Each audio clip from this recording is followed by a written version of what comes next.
Ladies and gentlemen, welcome to Halton Radio on this wonderful Halloween night. I am your host, as excited as ever, Adam, coming live to you from the studio. Tonight, we have a very special treat for you. A Halton member and a very good friend of mine, Autumn Mosey, has given us an audio drama entitled Change of Habit. Now, I've known Autumn for about 5 years now. She is a wickedly talented person and is currently a student at Sheridan College in the Bachelor of Film and TV program and has been pursuing writing for about the last 10 years now. Autumn's work, again, is above everybody else's. It's a real treat, so I'm excited to see it and hear it today, and I'm sure you all will be as well. To kind of go into this a bit, the drama actually plays with the scary life of asylums, losing sanity, dealing with ghosts of your past. Without further ado, ladies and gentlemen, the excitement is at its capacity. Here is the story called Change of Habit, right here on Halton Radio.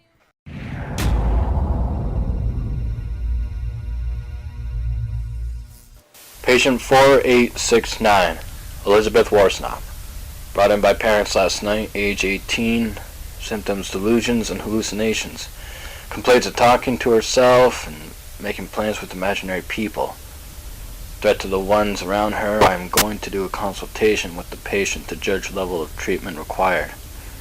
Patient is currently under a high dosage of methadone. Thought orderly is coming into the hospital. Seems to be slightly irritable, but aware of her surroundings.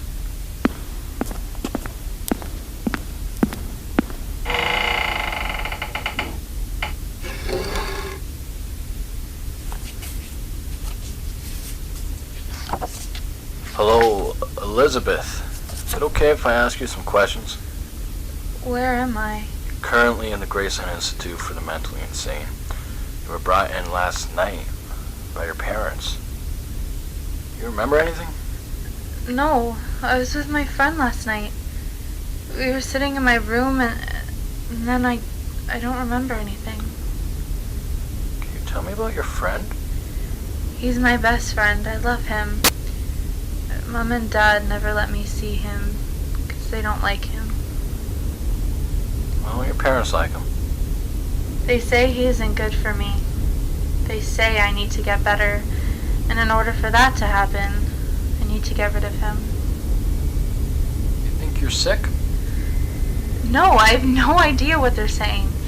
They claim I'm insane and hate talking to me because they say I talk about useless things that don't matter. Have you ever been treated in a hospital like this? Never. Hospitals scare me, and Mom and Dad know that. I just want to go home. I'm sure you can go home very soon. We just need you to stay here for a couple of days to make sure you're alright. Are you going to hurt me? Hurt you? Of course not. Why would I hurt you? My friend, the one I told you about. He told me that doctors aren't very nice. He said you would prick me with needles and hook me up to a bunch of machines. I'm scared. There's no need to be scared. We might give you some medication to help you relax. That's about it. Where would he get that idea? He told me he used to be in a hospital like this one. Doctors would torture him and keep him in a cell all day. I want to see my family and my friends. I don't want to die here. You're not going to die, I can assure you of that, Elizabeth. Did he tell you what facility he went to by any chance? He told me it was in his hometown where he grew up. I think it was Lawrence. I don't know the name of the hospital, though. Can you tell me his name? He doesn't want me to tell you. Why is that? He doesn't trust you. You can trust me, Elizabeth. I just want what is best for you. All I need is his name. We'll stay between us. Just me and you. I promise. You promise? Of course. His name is Landon. Landon Peters. Thank you. I'm gonna have some nurses take you back to your room for a little bit, okay? Okay.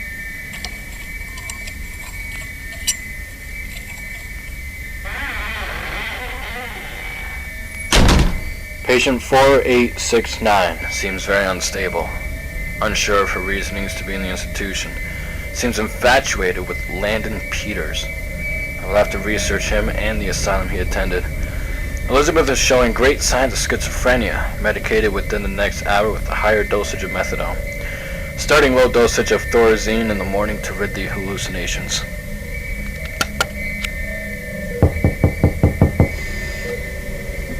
Who is it? It's me. Landon? We need to talk. That's never a good way to start a conversation. I'm just really worried about you. You've been so distant lately, like you're shutting me out. I'm going through a lot right now, Landon. I have so many drugs in my system, I can hardly keep my eyes open. I didn't ask for you to come here. I don't want you to see me like this. I had to see you today, Liz. I know what you must be thinking. Your mom and dad are trying to get rid of me. The doctors probably think you're crazy. But believe me, I understand. I want to be here for you. I miss you. I miss you too, but you aren't yourself. This is what I'm trying to tell you. I want you to know that you can talk to me. I've been in your shoes. I know what it's like to have people not believe. But I am here to tell you that I do believe you. I hate feeling like this. I'm starting to realize that maybe I am crazy. I'm starting to doubt my own sanity. Every time you need reassurance before, you always came to me. Even when we were kids, remember? What's changed? I've grown up, Landon. My life is the furthest thing from perfect. Oh, that's not true. You can't shut everybody out. You're only hurting yourself more by doing what you're doing. Open up, Liz. I want to see that beautiful smile. How can you be so sure I'm not crazy? You're acting like I can make it through all this. How could I just forget?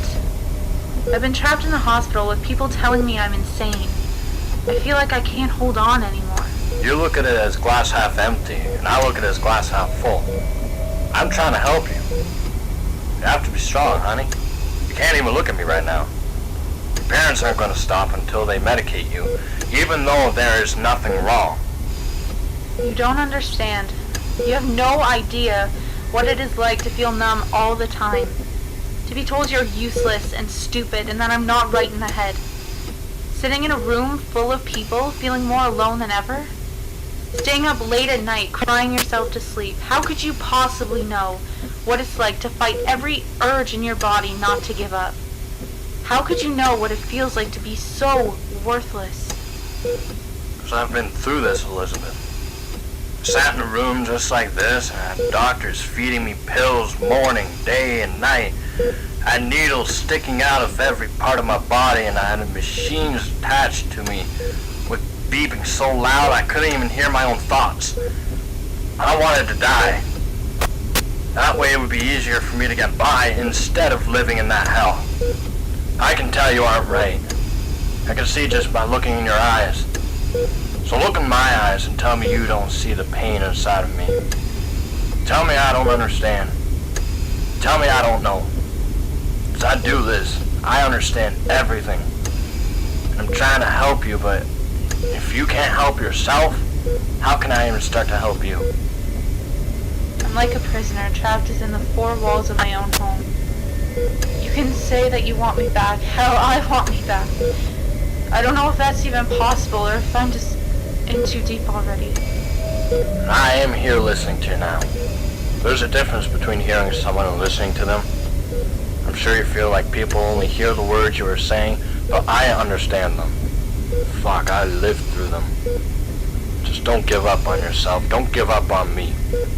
You owe yourself that much. Prove to yourself how strong you are. You have to hold your head high. Show everyone they were wrong about you all along. I can see through you, Liz, and I know what is deep inside you. You have to bring that out for everyone else to see. Just let me in. Why do you care so much? Because I love you. Landon Peters, Lawrence Asylum. Roosevelt Asylum for the criminally insane, located in Lawrence, Kansas, home of the most notorious killers, opening in 1911, one of the first asylums to use electroshock therapy. 456-983-3758.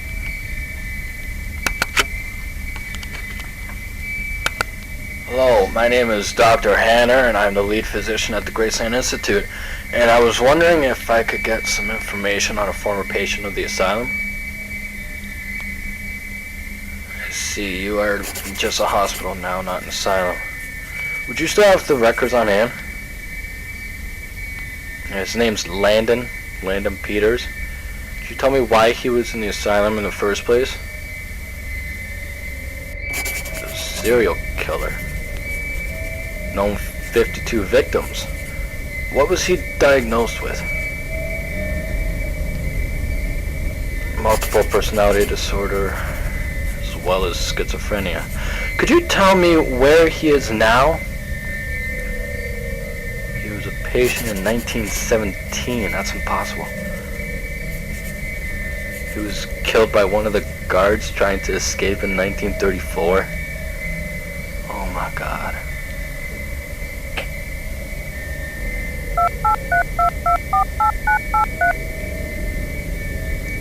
Mr. and Mrs. Warsnop? Hi, it's Dr. Hanner. You need to come in ASAP. It's about your daughter, Elizabeth. I don't think your daughter has schizophrenia. I think she's haunted. You know, I remember the first day we ever met. It was on the jungle gym in the schoolyard. You were sitting on the swing that I always went on, where my dad would push me and give me underdogs. I was so mad at you because you wanted that swing, and I walked right up to you and pushed you off. Do you remember what I said? How could I forget? You said I should apologize for stealing your swing and make sure it never happened again. It's amazing how 1 minute you're so young and innocent, living life but never understanding it, and then in the blink of an eye, it can feel like the whole world is crashing down around your feet. You lose that innocence. You lose the feeling of being free. But you figure out who you are. You are the strongest woman I have ever met. I don't know what I would do without you, Landon. Elizabeth, who are you talking to? I'm talking to Landon. Who is Landon? He was sitting here a second ago. Where'd he go? Landon! Elizabeth, no one has entered your room since you arrived here. How are you feeling, Elizabeth? Doctor, I swear, Landon was here. He was talking to me. He was sitting on the bed. You have to believe me. Elizabeth, Landon isn't here. Doctor, please, he was here. Check the tapes on the room. It will prove I'm not lying to you, please. I'm sorry, Elizabeth, but it's impossible that he is here. I've had a nurse watch you for the past couple hours, and there's been no movement in your room. She said you were talking to someone, but there was no one else in the room with you. No. I'm gonna have to chain you to the bed in order to do a psychoanalysis on you. Nurse! Elizabeth, please, wake up! No. Elizabeth! Stop, please! Can you hear me? Elizabeth? Who's Elizabeth? My name is Landon.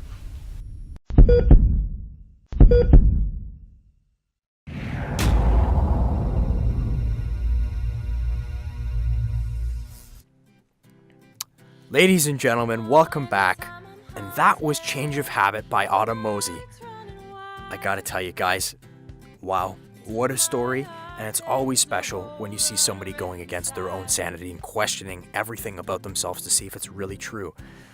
What a gripping story that was. Now that is all the time we have for tonight, ladies and gents. I want to do a special thank you to Autumn, Tyler Chason, and Sue Mosey for their voices we heard tonight. Ladies and gentlemen, once again, thank you for listening to Halton Radio. I'm your host, Adam.